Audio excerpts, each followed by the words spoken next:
So today what we're going to be talking about is graphing inverse variation. So before we can graph it, we should probably really talk about what is inverse variation. So a relationship that can be written in the form y equals k over x, where k is a non-zero constant and x is not equal to 0, is an inverse variation. So there's a lot of mathy words in there. Let's make sure we know what all of those mean. So k over x, big thing to note, kx is in the denominator. So the variable is in the denominator. And then we just got a number on top somewhere. So x is in the denominator is the big deal. That's what makes it an inverse variation. Because x is in the denominator, that's why it can't be equal to 0. Can't divide by 0, so that's a problem. We also don't want k to be 0 because then it's just a very uninteresting function because it would just be 0. So k is some number that's not 0, x is some number that's not 0, and it's x in the denominator. That's what makes it inverse variation. K is called the constant of variation, just a vocabulary word for you there. Inverse variation implies that as one is going up, the other is going down. So for example, as x gets bigger, that means y is getting smaller. As x gets smaller, y is getting bigger. And that's how it got its name. That's why it's inverse, because they're doing the opposite things. The domain is all real numbers except for 0. Why? Well, x is in the denominator. We can't divide by 0, so it has a restricted domain. Now, any other number will work. We just can't divide by 0. The range is all real numbers except 0, 2. Well, why is it restricted? Well, k isn't 0. X isn't 0, so there's no way we're going to get 0 for our answer. So it's not going to be 0. Since both the domain and the range have restrictions, we know from when we did exponentials and logs, when things have restrictions, that gives us asymptotes. And so because we have these restrictions that x can't be 0 and y can't be 0, that means that they're never going to touch the x-axis, they're never going to touch the y-axis, so we have asymptotes at the axes. Now, unlike exponential and log, this one has two asymptotes, a horizontal asymptote and a vertical asymptote. So it ends up looking like this. We end up getting an asymptote here. You can see the dashed line on the x-axis, and you can barely see, it barely shows up, the dashed line on the y-axis. So not one asymptote, but two asymptotes. And again, because they're asymptotes, they're those dashed lines, because they're not actually part of the graph, but they're the boundary for the graph. So we've got that boundary for the graph. Now, the graph itself is made up of two parts. I've got a curve up here and a curve down here. These curves are called branches. They're the branches of the graph. Now, when k is positive, the branches are in quadrants 1 and 3. So that's this quadrant. This is quadrant 1, this is quadrant 2, quadrant 3, and quadrant 4. And so when k, that top number, this is k, remember, is positive, the branches end up in these two quadrants. When k is negative, it ends up in quadrants 2 and 4. And so that's where the branches end up. K positive, 1 and 3. K is negative, 2 and 4. The asymptotes really give us our shape. You basically have a starting point, and then your curve just gets closer and closer to the asymptote. So that's kind of how you get that shape of the curve. So really, we need to know only a couple of things. We need to know where our asymptotes are, and we need to know where these points are that we start from, and then our shape just comes from getting closer to that asymptote. So how do we find that point? Well, we'll talk about that in just a minute, but let's talk about our translations. We can move any graph up, down, left, or right. And for these graphs, by moving it up, down, left, and right, what you're moving are those asymptotes. So by moving it up and down, I'm moving that horizontal asymptote. Moving it left to right, I'm moving that vertical asymptote. So when we think about our motions, moving left and right, that's inside the function. So that's going to be down here. So moving left to right is going to be what changes our vertical asymptote. So that's why the vertical asymptote is whatever that number down inside is. That's moving left to right. So that moves the vertical asymptote. Moving up and down moves that horizontal asymptote.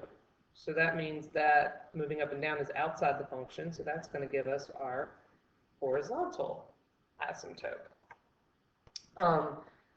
Now, the other thing we can translate, we think about stretching and compressing. The way that we stretch and compress this particular function is by moving that starting point I pointed out to you, this starting point. When we move this starting point further away from the asymptote, that's stretching it out. Compressing it, I can move that starting point closer to the asymptote, and that's how we change stretch and compress. So K is really the key for figuring out where that starting point is. It is also important to note that it is the same distance from either asymptote. So it's always the same distance from the vertical asymptote as it is from the horizontal asymptote. And it's the same in both quadrants. So it is symmetrical. This one does have symmetry. So to get that distance, we just have to take the square root of K. That gives us how far that point is away. So in this one, K was 1. The square root of 1 happens to be 1. So notice that this starting point is 1 away from the vertical asymptote and 1 away from the horizontal asymptote. This one is 1 away from the horizontal asymptote and 1 away from the vertical asymptote. So that's how we find that starting point. So let's look at some example problems. So when I look at the problem, first I need to find my horizontal asymptote and my vertical asymptote, and then my my K value. Those are the things that I'm looking for. So vertical asymptote first is 3. How do I know that? The vertical asymptote is always down here. So I've got a horizontal asymptote at 4. How do I know that? It's over here. And our quadrants are 1 and 3. How do we know that? Well, 1 is positive, and we said if it's positive, that means it's going to be in the 1 and 3 quadrants. And our distance, well, to get our distance, we just have to take the square root of that number. So the square root of 1 was equal to 1. That's how we got 1. So now we have to draw everything. So I've got a vertical asymptote at 3, dashed line at 3. Don't overthink that. Horizontal asymptote, okay, it was at 4. So we know it was at 4, so we have a horizontal dashed line at 4. Now, what I do want to point out is it has to be in quadrants 1 and 3. But when you've moved your asymptotes, your quadrants have moved as well. So when I talk about 1 and 3, I'm talking about these 2 quadrants. You know, it has shifted from here to here. So this has moved as well. So this is quadrant 1, and this is quadrant 3. So this corner and this corner is where we're talking about. Now our distance is 1. So I need to be 1 away from the vertical and 1 away from the horizontal. That would be right here. 1 away from both asymptotes. 1 away from both asymptotes is going to put me right here. So that gives me my starting points. And once I have my starting points, I can just draw my curve to go in as close to the asymptotes as possible. I just start from this point and I draw the curve getting close to the asymptote, and I draw the curve getting close to the asymptote. That really gives me my shape. All right, let's try another one. So things to note, vertical asymptote. Again, vertical asymptote is always in the bottom. Here's my vertical. So it's at the opposite. We always do the opposite of the inside number. That doesn't change. Opposite of the inside number. So we did -1 instead of +1. That's consistent with all of our functions, opposite of the inside number. Vertical asymptote, there's nothing added out here. So nothing added out here means 0. Quadrants 2 and 4. Now why is it in quadrants 2 and 4? A lot of students look up here and say, oh, that's +4. But it's only positive because they hid the negative out in front of the function. This negative means that this is a -4. This always goes with the numerator. So this means that we have a -4, so since K is negative, that's in quadrants 2 and 4. And then to find K, or the square root of K, we have to do the square root of 4, which is 2, and that's where that distance of 2 comes from. Please notice that I find all this information first, then I actually bother to graph it. So now I have a vertical asymptote at -1. I have a horizontal asymptote at 0. Yes, you do need to actually draw it. Just because it's the axis doesn't mean that you don't have to draw it. You do have to draw it. So that gives us our quadrant, or our asymptotes. I know it's in quadrant 2 and 4, so 2 is over here and 4 is over here, so it's in these two quadrants. Our distance is 2, so we go 2 up and 2 over. Notice it makes a square basically. I get a 2 by 2 square in that corner. That gives me my point. I get a 2 by 2 square because it's 2 away from both of them. That gives me that point. That gives me my starting points. And now I just have to draw the lines getting close to the asymptotes. And that gives me my shape.